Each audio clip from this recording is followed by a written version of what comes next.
Hello Hydraa గారా, ఇదిగో మా జాగా కబ్జా అయింది సార్, వచ్చి ఆ ఇల్లు కూల్చేయండి. మా గల్లీలో నాలా కబ్జా అయింది సార్, వచ్చి కూల్చేయండి. ఇలాంటి కూల్చివేతల కాల్స్ హైడ్రా ఆఫీస్కు రోజు వందలు వస్తున్నాయి. కబ్జా అని, తప్పుడు డాక్యుమెంట్స్ అని, ఎఫ్టీఎల్, బఫర్ జోన్, అబ్బో చాలా చాలా కంప్లైంట్స్ వచ్చి పడుతున్నాయి. వీటిలో ఏది కరెక్ట్ అనేది సరి చూసుకోవడానికి హైడ్రా ఆఫీసర్లకు సరిపోతుంది. దీనికి తోడు హైడ్రా అంటే ప్రజల్లో ఉన్న ఓ రకమైన భయం, ఆందోళన కలుపుకుంటే హైడ్రా ఓ సిండ్రోమ్లా తయారైంది. ఇంతకీ హైడ్రాకి వస్తున్న ఫిర్యాదులెన్ని, అందులో వారు తీస్తున్న సమస్యలెన్ని చూద్దాం. హైడ్రాతో గతేడాది హైదరాబాద్ లో పెద్ద డ్రామానే సాగింది. చాలా భవనాలను కూల్చేసింది హైడ్రా. అందులో ప్రముఖుల ఇళ్లు, వ్యాపార సముదాయాలు, కన్వెన్షన్ సెంటర్లు కూడా ఉన్నాయి. ఈ దెబ్బతో హైదరాబాద్ లో కబ్జారాయిళ్ల గుండెల్లో రైళ్లు పరిగెట్టాయి. అక్రమార్కులకు ఇప్పటికీ నిద్ర కూడా పట్టడం లేదు. అయితే హైడ్రా కమిషనర్ రంగనాథ్ ఏ రోజైతే తమ విభాగం కోసం ఆఫీసును ఏర్పాటు చేశారో అప్పట్నుంచి ఫిర్యాదులు వెల్లువెత్తాయి. టోకెన్లు జారీ చేసి మరీ ఫిర్యాదులు స్వీకరిస్తున్నా ఇప్పటికీ రష్ తగ్గడం లేదు. ప్రజలు ఎన్ని రకాలుగా మోసపోయారో ఈ ఫిర్యాదులు చూస్తే అర్థమవుతున్నాయి. రోజుకు వందల కాల్స్ హైడ్రాకు వస్తున్నాయి. అయితే ఇప్పటి వరకు హైకోర్టులో 300కు పైగా కేసులు పడ్డాయి. దీనిలో ఇంకా 120 పెండింగ్ లో ఉన్నాయి. ఇవి సివిల్ తగాదాలే అయినా హైడ్రా ఎక్కడ తమ ఇంటిని కూల్చేస్తుందో అన్న భయం అందరిలో ఉంది. ఇటీవల బీఆర్ఎస్ నేత ఎడ్ల సుధాకర్ రెడ్డిపై కాంగ్రెస్ ఆరోపణలు చేయడమే కాదు, బతుకమ్మ కుంట దగ్గరున్న ఆయన నిర్మాణాలు కూల్చేయాలంటూ పెద్ద ఎత్తున ఉద్యమమే చెలరేగింది. బాగంబరపేటలో ఉద్రిక్తతలు చెలరేగడంతో ఆయన హైకోర్టుకెక్కారు. లా ప్రాసెస్ ఉంటుంది. ఒక ప్రైవేట్ మనిషి ప్రైవేట్ ప్రాపర్టీ తీసుకోవాలంటే ఫస్ట్ నోటీస్ ఇవ్వాలా, గ్రాబింగ్ అనేది చేయకూడదు, ఉల్టా వాళ్ళు గ్రాబ్ని ప్రివెంట్ చేయాలా. అలాంటిది మన సోమవారం మేము హౌస్ మోషన్ మూవ్ చేసి జస్టిస్ గారు మనకు స్టేటస్కో ఇచ్చినారు. సివిల్ సూట్లో డిసైడ్ చేసేంత వరకు స్టేటస్కో ఇచ్చినారు, ఏం డిస్టర్బ్ చేయొద్దని. హైడ్రా రెస్పాండెంట్ నెంబర్ 6 ఉంటే వాళ్ళకి అగేన్స్ట్గా ఇచ్చినారు. నేను సఫర్ అవుతున్నాను.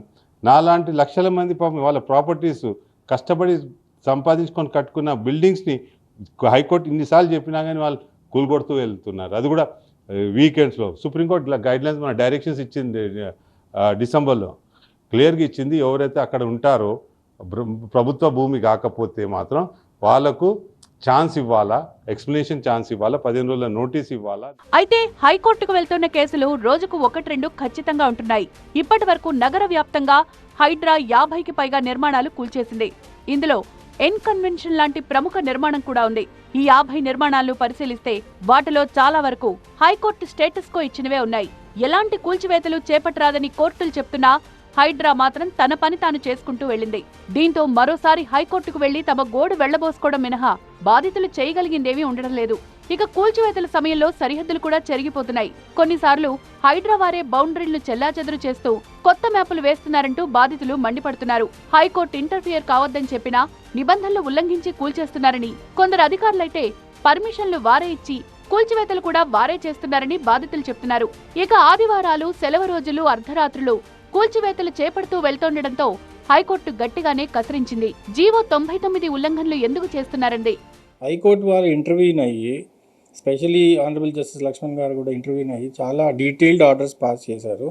డీటెయిల్డ్ ఆర్డర్ పాస్ చేసి without following due process, without following the guide lines as contemplated under law, early morning అవర్స్లో, మిడ్ నైట్ అవర్స్లో, ఇలాంటి టైంలో వచ్చి, సండేస్లో వచ్చి డెమాలిషన్ చేయకూడదని చాలా క్లియర్ ఇన్స్ట్రక్షన్స్ ఇచ్చారు. మెరిట్స్ ఆఫ్ ద మ్యాటర్ చూసి, అంటే land title, permissions, building permissions, other sanitary permissions తీసుకున్న తర్వాత వీళ్ళు డెమాలిషన్కి వస్తున్నారు. కాబట్టి ఆల్రెడీ వన్ సైడ్లో అదే సేమ్ అథారిటీస్ పర్మిషన్స్ ఇచ్చి ఇంకోసారి పర్మిషన్స్ ఇవ్వలేదని చెప్పుకుంటూ డెమాలిష్ చేయడం తప్పనప్పుడు తప్పకుండా నోటీస్ ఇవ్వాల్సిన అవసరం ఉంది. హైడ్రాకు సంబంధించి ప్రస్తుతం 120 కేసులు కోర్టులో పెండింగ్ లో ఉన్నాయి. అయితే హైడ్రా అంటే జనంలో ఓ రకమైన ఫోబియా కూడా ఉంది. రెవెన్యూ అధికారులు సర్వేకు వెళ్లినా ఓనర్లు హైకోర్టుల్లో ఆశ్రయిస్తున్నారు. దీంతో కోర్టుల్లో కేసులు భారీగా వస్తున్నాయి. ఇక బుల్డోజర్ యాక్ట్ ప్రకారం రోడ్లకు అడ్డంగా ఉన్న చెరువుల కబ్జాలు, పబ్లిక్ ప్లేసుల్లో అడ్డంగా ఉన్న నిర్మాణాలుంటే నోటీసులు ఇవ్వకుండానే కూల్చివేతలు చేపట్టవచ్చంటున్నారు హైడ్రా అడ్వకేట్ రవీందర్ రెడ్డి. లేటెస్ట్గా బుల్డోజర్ జడ్జిమెంట్ ప్రకారమే ఏవైతే ఇంతవరకు అయిన డెమాలిషన్స్ అన్నీ కూడా మ్యాక్సిమంగా రోడ్స్ని కాపాడడము ప్లస్ లేక్ వాటర్ బాడీస్ని కాపాడడం జరిగింది. ఆ వాటర్ బాడీస్లో కానీ లేక్ సంబంధించిన దాంట్లో చట్టంలో ఏం చెప్తున్నారంటే మీకు ఎటువంటి నోటీస్ కానీ ఎటువంటిది కానీ అవసరం లేదు, వాళ్ళని రిమూవ్ చేయొచ్చని. అయితే మ్యాక్సిమంగా చాలామంది పిటిషనర్స్ కోర్టుకు ఎవరైతే వస్తున్నారో వీరు అందరిది కూడా అన్అప్రూవ్డ్ లేఅవుట్స్ వీళ్ళు ఉంటున్నాయి కాబట్టి కాంప్లిసిటీ ఎక్కువ కనబడుతుంది. కోర్టు వరకు వచ్చేసరికి ఏం చెప్తున్నారంటే వీళ్ళు ఆ పట్టదారులం మేము ఆ ల్యాండ్ మాది అని చెప్తున్నారు. సో అక్కడ ఆ కాంట్రడిక్ట్ వస్తున్నది.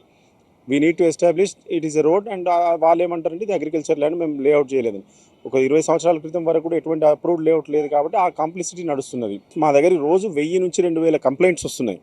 మేము యాక్షన్ తీసుకునేది ఓన్లీ 2 or 3. సో ఈ బ్యాక్గ్రౌండ్ అంతా కూడా మేము కోర్టుకు సవివరంగా కౌంటర్ ద్వారా తెలియజేస్తాం. పూర్తి స్థాయి ఎఫ్టీఎల్ నోటిఫై చేయడానికి మరో 3 నెలల సమయం పడుతుంది. అప్పటి వరకు రియల్ ఎస్టేట్ కూడా నెమ్మదిగానే సాగుతోంది. ఒక్కసారి నోటిఫై చేశాక రియల్ పుంజుకుంటుందని అంతా భావిస్తున్నారు. హైడ్రా జోరు తగ్గితే మరోసారి హైదరాబాద్కు పునర్వైభవం వస్తుందన్న ఆశాభావంలో రియల్టర్లున్నారు.